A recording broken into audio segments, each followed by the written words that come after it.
Bonjour les amis, bienvenue sur Israël Torah. On continue notre étude sur la construction du couple. Eh ben ouais, faut qu'on se rende compte que quand on n'est pas informé, on comprend rien à notre épouse, ni on comprend rien à notre mari.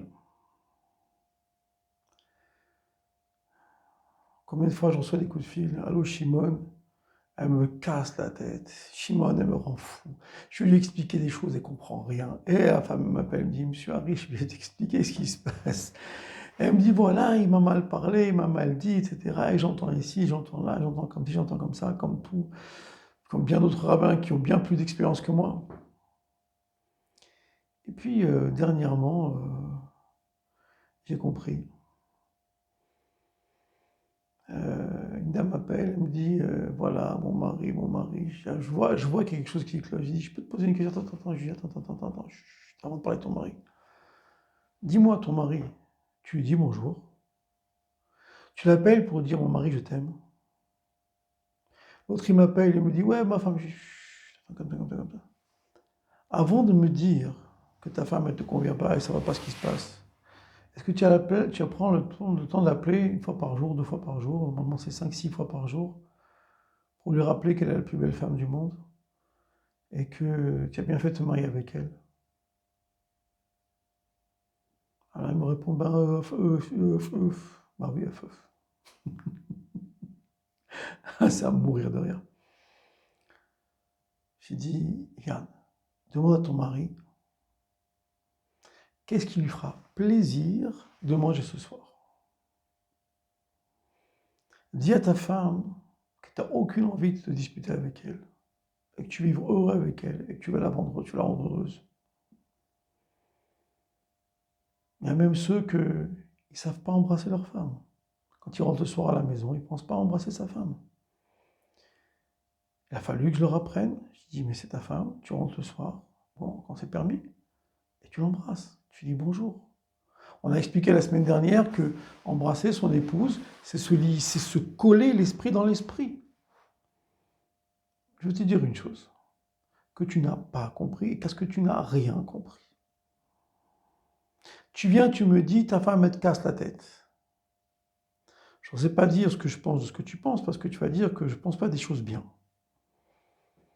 Mais est-ce que tu sais que ta femme, elle veut te donner sa vie? Est-ce que tu sais que ta femme, elle rêve que de te rendre heureux? Est-ce que tu sais que ta femme, quand elle te casse la tête, c'est pour te montrer les choses que sur Terre, tu n'as pas encore vues? Elle rêve que de te voir heureux. Le seul truc, c'est que toutes les femmes du monde, et il n'y a pas d'exception, elles veulent être sûres de leur mari. Et quand elles voient quelque chose qui cloche, elle te dit, mais je vois que ça va pas, je vois que ça va pas, je vois que ça va pas. Et elle lâche pas, parce que les femmes ne lâchent jamais.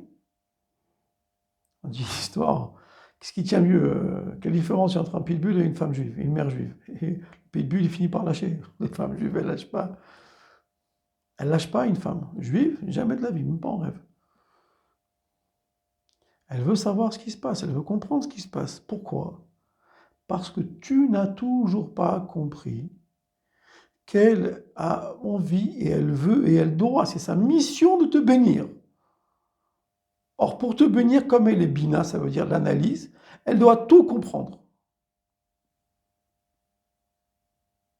Et toi, tu crois qu'elle te saoule. Mais elle ramasse toute ton existence. T'as pas compris encore. Alors, moi, personnellement, il m'a fallu 20 ans, comme sur de Yaakov, on en parlait la semaine dernière. Minimum 20 ans, pour comprendre que mon épouse voulait me bénir. Et que je devais m'approcher d'elle et lui expliquer mes histoires. Bien que c'est des fois bien contrariant, parce que la technique de réflexion d'une femme est l'opposé de la technique d'un homme. L'homme, il est chorma, donc il est toujours un peu dans les airs, comme ça, toujours en train de voler. Oui, c'est comme ça que c'est marqué dans les Maharim. Il vole, il flotte là-haut dans l'air. Et sa femme, elle lui rappelle, hé, la lune, redescends sur terre, je suis là. C'est énervant. Quand on se sent attrapé, nous, les hommes, on se sent comme emprisonnés. Alors qu'en vérité, non. Elle est là pour te bénir. Elle est là pour te sauver ta vie. Et tu dois écouter ce qu'elle te dit.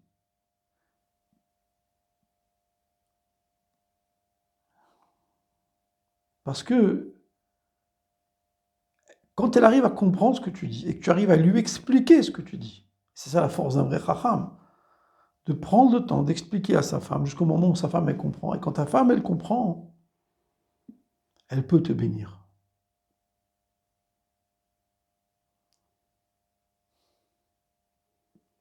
C'est la première chose qu'il faut comprendre. Et une femme c'est pareil. Est-ce que tu dis à ton mari que tu l'aimes? Est-ce que tu lui as dit que tu ne veux pas discuter avec lui? Est-ce que tu as compris à quel point il faut le recevoir? Pas des grands repas. Les dames me disent, je fais des grands repas. Je dis, non, il ne faut pas faire des grands repas. Des petits repas bons. Pas des grands cadeaux à ta femme, des trucs avec de l'or et des diamants. Ça ne sert à rien. Des grands voyages, c'est ridicule. Parce qu'elle veut toi. C'est toi qu'elle veut. Et toi, tu veux elle aussi. Et ton mari ne veut pas des grands repas. Il veut que tu le reçois, toi, tu t'assois à côté de lui. Une fois, j'ai posé la question à une dame. Elle me dit, mon mari, il est méchant. Je dis, ton mari, il n'est pas méchant. Mais si, je dis que non. Dis-moi, quand ton mari rentre le soir, il est 7 heures du soir, t'en as plein les bottes. Les enfants, comme à tous les coups, à 7 heures du soir, ils sont déchaînés. Et ton mari vient comme une fleur, 7 heures du soir, il dit, maman, je dois te parler. Qu'est-ce que tu fais? Mais c'est pas le moment. Je dis, ah là, t'as rien compris. T'as rien compris. Tu éteins le gaz, tu fais sortir les enfants, et pendant 5 minutes, 5 minutes, tu écoutes ton mari. Tu as besoin de 5 minutes pour te parler. Après, tu dis, on couche les enfants, maintenant je vois de quoi on parle, et on reparle après. Ou on reparle demain matin. Mais ces 5 minutes-là, pour lui, c'est Atalat Nefashot, ça s'appelle lui sauver la vie. C'est comme pour toi, quand tu l'appelles, parce que tu veux savoir ce qu'on va faire à manger ce soir, ou bien tu as reçu une lettre qui t'inquiète, ou n'importe quoi, tu as besoin que ton mari soit là. Et sache que ces 5 minutes que tu accordes à ton mari, c'est là que tu lui donnes du plaisir, qu'il sent que tu es sa femme. Parce qu'un homme, il ne se sent aimé qu'à partir du moment où il peut parler. Ah, mais c'est fatigant. J'en ai rien à faire que c'est fatigant. Mais ces 5 minutes que tu donnes, ça te fait gagner des années entières de rasra.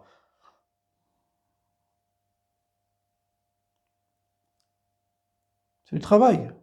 C'est de la volonté. Avec l'aide de Dieu, je t'expliquerai la prochaine fois, la semaine prochaine, la force de la volonté, la différence entre l'amour et la volonté, et la place de l'un à la place de l'autre.